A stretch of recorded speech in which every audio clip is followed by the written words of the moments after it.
ایک ہے نماز ہم پڑھ لیتے ہیں، آپ نے سارا پڑھ لیا، سارا تعدیل ارکان بھی کر لی، لیکن اگر آپ کا اللہ کے ساتھ ڈائریکٹ کمیونین اور ڈائریکٹ کمیونیکیشن قائم نہیں ہوا تو نماز، جس کو کہ کہا گیا کہ الصلاۃ معراج المومنین، جو قرب حضور کو حاصل ہوا معراج میں، وہ ایک بندہ مومن دنیا میں رہتے ہوئے حاصل کر سکتا ہے نماز میں، اگر اس کی روح جو ہے واقعتاً ہم کا نام ہو رہی ہو، الحمدللہ رب العالمین الرحمن الرحیم مالک یوم الدین اہدنا الصراط المستقیم ایاک نعبد و اگر ہم واقعتاً ایسے کہہ رہے ہوں کہ ہمیں احساس ہو کہ ہم اللہ کے حضور میں حاضر ہیں اور عرض کر رہے ہیں، سجدہ کریں تو حدیث میں آتا ہے کہ ایسے محسوس ہو کہ گویا کہ میں نے اپنا سر اللہ کے قدموں میں رکھ دیا ہے، یہ ہے نماز۔ اب جو گفتگو ہو رہی ہے یہ ہم کلامی ہے، الصلاۃ معراج المومنین،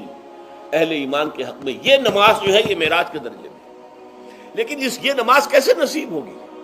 اگر روح سوئی ہوئی ہے، دبی ہوئی ہے، پسی ہوئی ہے، مزمحل ہے یا مردہ ہے؟ یہ نماز کیسے حاصل ہوگی؟ چاہے آپ پانچوں وقت کی نماز پڑھ رہے ہوں، چاہے آپ نے ہیبٹ بنا لیا ہو نماز کو، چاہے خوش بھی ہو گیا ہو، لیکن یہ کہ جب تک وہ روح بیدار نہ ہو، جب تک ہم کلامی نہ ہو، افلاق سے آتا ہے نالوں کا جواب آخر، اٹھتے ہیں حجاب آخر، کرتے ہیں خطاب آخر، جب تک یہ نہ ہو،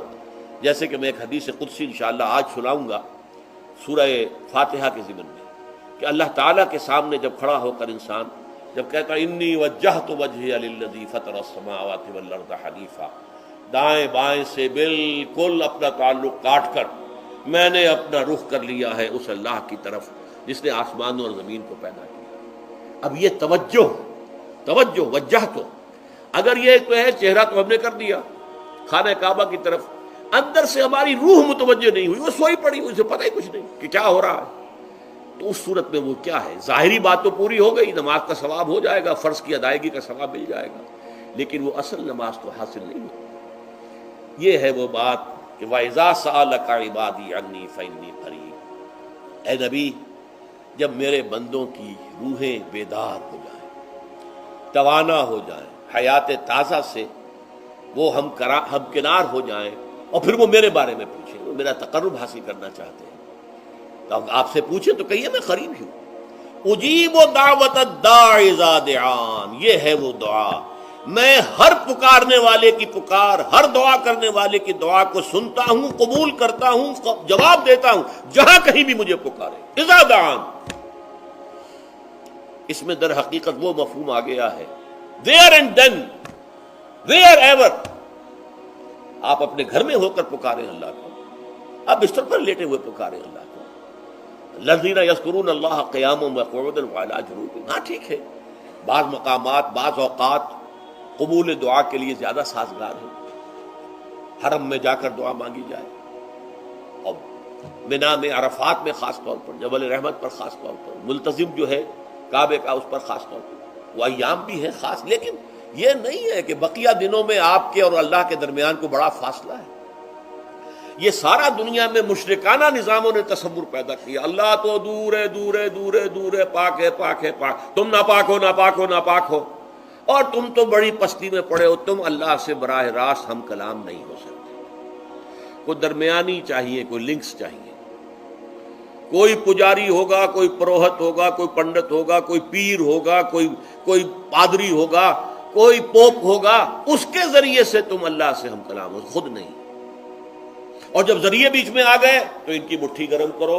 ان کی چاپلوسی کرو، ان کو بھی جو ہے چادریں چڑھاؤ، ان کو نذرانے پیش کرو، یہ ہے بدترین ایکسپلائٹیشن جو مذہب کے ذریعے سے نوع انسانی کی ہوئی ہے۔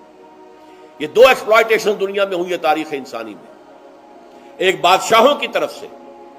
خراج دو ہمیں، محنت تم کرو گے کھیت میں،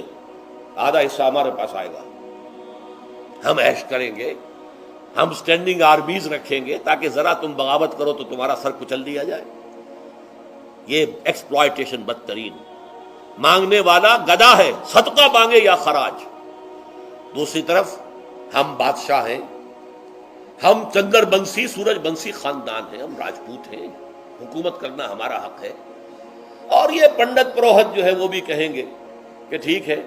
نصف لی و نصف لک وہذا قوم جاہلون، یہ عوام جو ہے ان کا خون چوسو، ہمیں یہ نذرانے پیش کریں، بتوں کو آ کے چڑھاوے چڑھائیں اور تمہیں خراج دیں اور ٹیکس دیں۔ They are to be exploited, exploit ہوگا۔ اسلام نے آ کر دونوں کا خاتمہ کیا، کوئی ملوکیت نہیں۔ زکوٰۃ ہے تو غربا کے لیے، بادشاہ کے لیے نہیں ہے، یہ تو غربا کے لیے، لہذا کوئی ٹیکس نہیں۔ نمبر 2، اللہ سے ہم کلام ہونے کے لیے کسی دربان، کسی جو ہے پہرے دار کی مٹھی گرم کرنے کی ضرورت نہیں، جب چاہو ہم کلام ہو جاؤ۔ دل کے آئینے میں ہے تصویر یار، جب ذرا گردن جھکائی دیکھ لی۔ یہ تو تم ہماری طرف متوجہ نہیں ہوتے، ہم تو ہر وقت کہتے ہیں، ہر شب کو آخری لمحات جو ہیں، آخری جو گھنٹے ہیں رات کے، سمائے دنیا تک ہم نزول فرما لیتے ہیں تمہارے لیے، اور پکارنے والا پکارتا ہے، حل من مستغفر فاغفر له، ہے کوئی استغفار کرنے والا کہ میں اسے بخش دوں؟ حل من سائل فاعطیہ، ہے کوئی مانگنے والا کہ میں اسے عطا کروں؟ تم ہی سوئے رہتے ہو، انٹا غفیر رہتے ہو، تمہیں ہماری طرف توجہ نہیں ہے۔ اگر ہماری طرف متوجہ ہو جاؤ تو جیسے کہ اقبال نے کہا کہ میرے لیے یہ دربان جو ہے، پیران کلیسا کو کلیسا سے اٹھا دو، کیوں خالق و مخلوق میں حائل رہے پردے،